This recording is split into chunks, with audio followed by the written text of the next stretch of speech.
Thank you, Steve.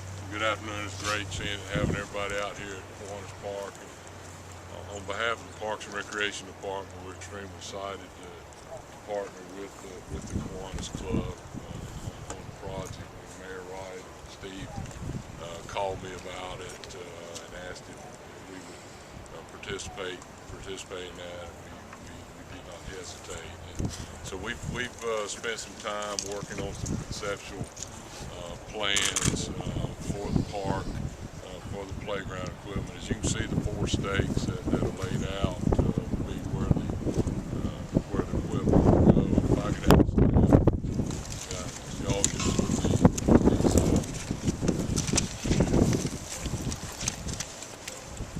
as you can see, we title this the Zahra Baker All Children's Playground.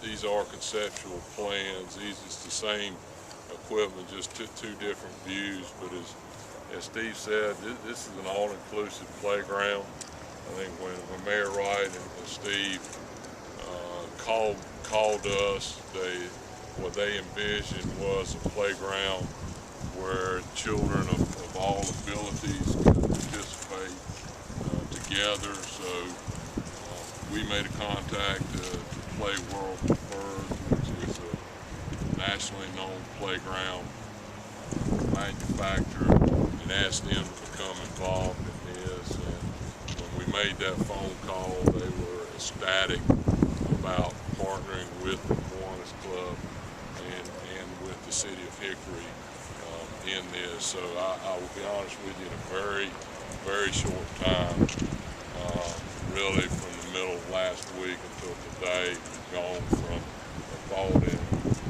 in our heads to what you see now. Just to give you a little about the playground and just a little timeline.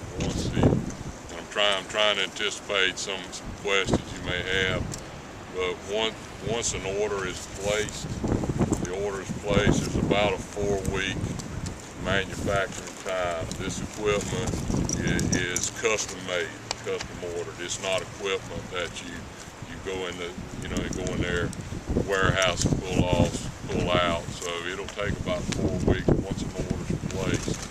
Once an order's placed till playtime is about 6 weeks. In ideal weather conditions, once an equipment would arrive on site, and with ideal weather conditions, it'll take about 2 weeks to install the equipment. The unique thing about this equipment is the surfacing. It's an all-inclusive, meaning it has a poured-in-place surfacing. It's different than what you see out on the playground, a lot of playgrounds. But this is an all-inclusive surfacing. It's actually poured in place. Equipment will be installed, and there'll be about 4 inches of concrete poured on the base of the play system, and then 3 to 4 inches of what's called poured in place surface. And if you've ever gone to an indoor playground and felt the surface, and it's that soft, cushy surface and that you would walk on. So this playground is totally ADA compliant, totally CPSC compliant, ASTM compliant, and we're ecstatic about being a partner with the Kiwanis clubs in all of Catawba County in this project. So with that, Mayor, I'll turn it back over to you. This, you can see how the property's been staked off to show the potential location of this equipment. A key part here is that it's all children's playground, and it is in close proximity, if it's not actually going to be connected in some way at some point, with the rest of the playground. There are unlimited combinations of equipment, almost unlimited, that will provide access to all of these children. Contributions will be tax deductible through the Kiwanis Foundation, and any excess funds will be used for a scholarship fund in Zahra's name, administered by the local Kiwanians. No part of the proceeds will go to fund any operating costs of any facility other than this facility right here. We envision perhaps involving through Kiwanis International, perhaps direct contact with Kiwanians in Australia, perhaps with people in the community that Zahra grew up in. We anticipate perhaps a little international cooperation on this. We are very excited about it. We think it's an appropriate way to remember Zahra. There's no one here who wasn't touched in some way by Zahra. And I'm going to ask my assistant, who I drafted about 3 minutes ago, Frank Moses, is going to hold up renderings of 2 plaques. This plaque simply says, "Zahra, you touched us," and the years that she lived.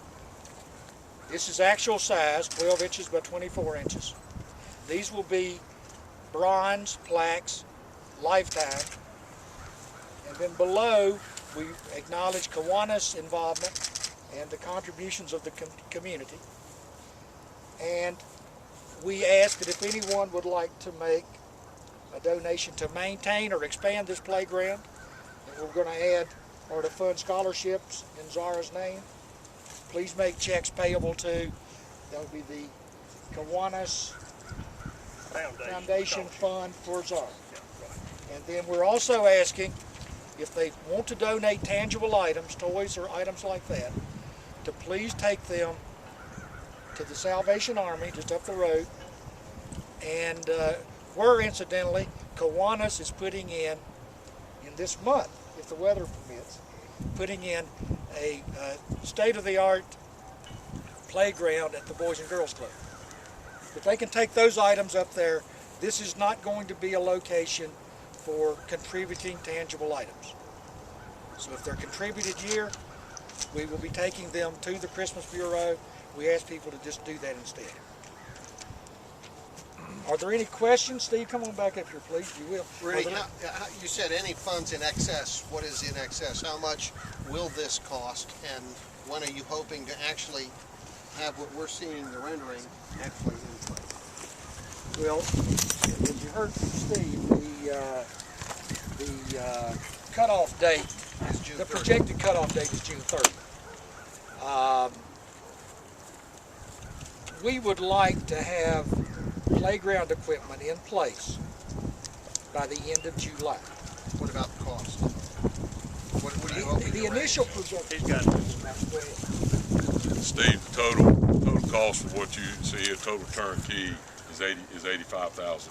Okay. That's delivered, purchased, delivered, installed. Ready to play on. Ready to play on. Total turnkey. And what do you, 85,000. Well, let me get the man from the Kiwanis. Yeah. You guys have raised money before. You've got 85,000. You have until June 30th with the public's response in this. Well, you know, there are a lot of people that have indicated they're interested in donating, and a lot of civic clubs, a lot of people want to be a part of it. You know, my feeling is we will well surpass the $85,000 number, and you know, we should have a pretty nice amount of money to go into a scholarship fund, but you never know. And you're Steve, what is your last Steve name? Aaron. Spell that last name. A-A-R-O-N. Okay, and you are with the I'm the president of the Western Catawba Kiwanis Club. Steve, to add what Steve said, when we made the call to Play World Systems and talked to them about what this project was about and who it was about and who was spearheading that, they basically put this project ahead, design project ahead of all their other projects. And basically what you're looking at is a project total turnkey that's over $100,000. They have come on board, Play World preferred has come on and is discounted. Just the equipment itself you see there is $52,000. No price is so they have discounted the equipment when they wanted to partner with the Kiwanis Club on this. So that's just right off the bat, the playground manufacturer sees the benefit in this and has already contributed, as well as the installers when they're installers, which is a separate division. When they were informed of the project, then they discounted their cost for installing it. So those donations, even though not have already started. And this will not replace No, what we already it's see. just, This will be it's in adding to it. addition to what is Yes, out sir. there already. Just adding to what you see here.